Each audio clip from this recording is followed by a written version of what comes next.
정원, 꽃과 공간이 빚어낸 아름다움의 역사. 아름다운 꽃과 나무가 어우러진 공간을 넘어 인간의 본능과 욕망 그리고 예술적 감각이 융합된 특별한 공간입니다. 자연을 가꾸고 통제하려는 인간의 본능은 오랜 세월 동안 다양한 형태의 정원을 만들어냈습니다. 고대 이집트의 파라오들은 신에게 바치는 신성한 정원을 조성했고, 중세 유럽의 귀족들은 권력과 부를 과시하는 화려한 정원을 꾸몄습니다. 동양에서는 자연과의 조화를 중시하는 철학을 바탕으로 자연의 아름다움을 그대로 담아낸 정원들이 만들어졌습니다. 정원은 시대와 문화에 따라 다양한 모습으로 변화해왔지만 인간의 본능과 욕망을 반영한다는 점은 변함이 없습니다. 정원은 인간이 자연을 이해하고 자연과 소통하며 자연 속에서 위안과 영감을 얻는 공간입니다. 고대 문명의 정원은 신성함과 실용성이라는 두 가지 목적을 동시에 추구했습니다. 이집트의 정원은 신에게 바치는 제물을 재배하는 공간이자 파라오의 권위를 상징하는 공간이었습니다. 메소포타미아의 공중정원은 건조한 기후 속에서 싱그러운 녹음을 제공하는 오아시스 역할을 했습니다. 고대 그리스와 로마의 정원은 철학적 사색과 휴식을 위한 공간이었습니다. 그리스 철학자들은 정원을 거닐며 사색하고 토론했으며 로마 귀족들은 정원에서 연회를 열고 휴식을 취했습니다. 고대 문명의 정원은 신성함과 실용성을 조화롭게 결합하여 인간의 삶을 풍요롭게 만드는 데 기여했습니다. 중세 유럽의 정원은 권력과 부를 과시하는 수단으로 사용되었습니다. 봉건 영주들은 넓은 영지에 화려한 정원을 조성하여 자신의 권위를 드러냈습니다. 정원은 기하학적인 형태로 설계되었고 화려한 꽃과 조각상, 분수 등으로 장식되었습니다. 수도원 정원은 종교적인 의미를 담고 있었습니다.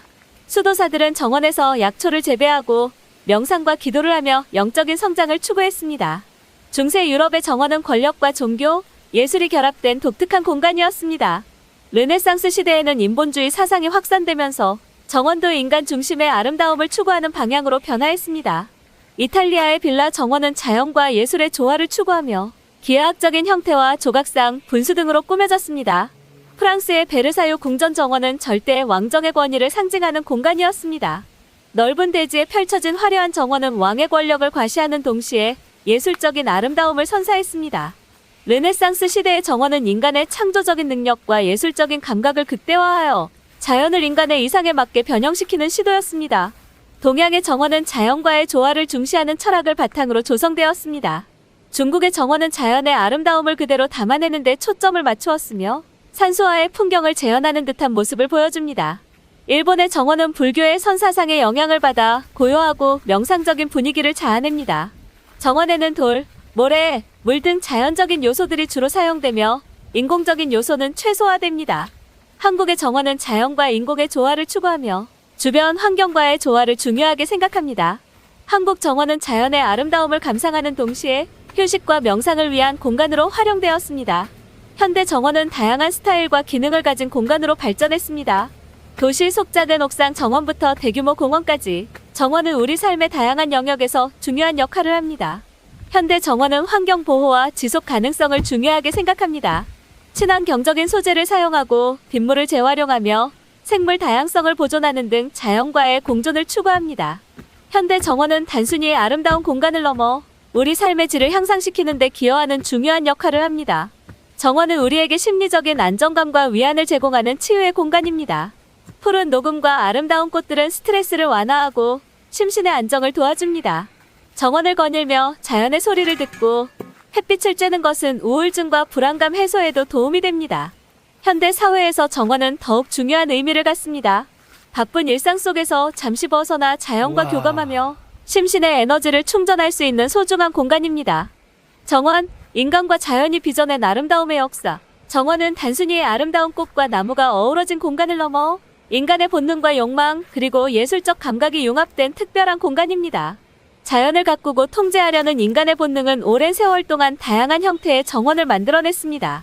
고대 이집트의 파라오들은 신에게 바치는 신성한 정원을 조성했고, 중세 유럽의 귀족들은 권력과 부를 과시하는 화려한 정원을 꾸몄습니다. 동양에서는 자연과의 조화를 중시하는 철학을 바탕으로 자연의 아름다움을 그대로 담아낸 정원들이 만들어졌습니다. 정원은 시대와 문화에 따라 다양한 모습으로 변화해왔지만 인간의 본능과 욕망을 반영한다는 점은 변함이 없습니다. 정원은 인간이 자연을 이해하고 자연과 소통하며 자연 속에서 위안과 영감을 얻는 공간입니다.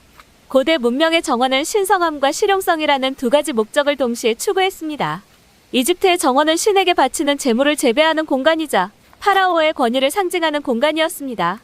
메소포타미아의 공중 정원은 건조한 기후 속에서 싱그러운 녹음을 제공하는 오아시스 역할을 했습니다. 고대 그리스와 로마의 정원은 철학적 사색과 휴식을 위한 공간이었습니다. 그리스 철학자들은 정원을 거닐며 사색하고 토론했으며 로마 귀족들은 정원에서 연회를 열고 휴식을 취했습니다. 고대 문명의 정원은 신성함과 실용성을 조화롭게 결합하여 인간의 삶을 풍요롭게 만드는 데 기여했습니다. 중세 유럽의 정원은 권력과 부를 과시하는 수단으로 사용되었습니다. 봉건 영주들은 넓은 영지에 화려한 정원을 조성하여 자신의 권위를 드러냈습니다. 정원은 기하학적인 형태로 설계되었고 화려한 꽃과 조각상, 분수 등으로 장식되었습니다. 수도원 정원은 종교적인 의미를 담고 있었습니다. 수도사들은 정원에서 약초를 재배하고 명상과 기도를 하며 영적인 성장을 추구했습니다. 중세 유럽의 정원은 권력과 종교, 예술이 결합된 독특한 공간이었습니다.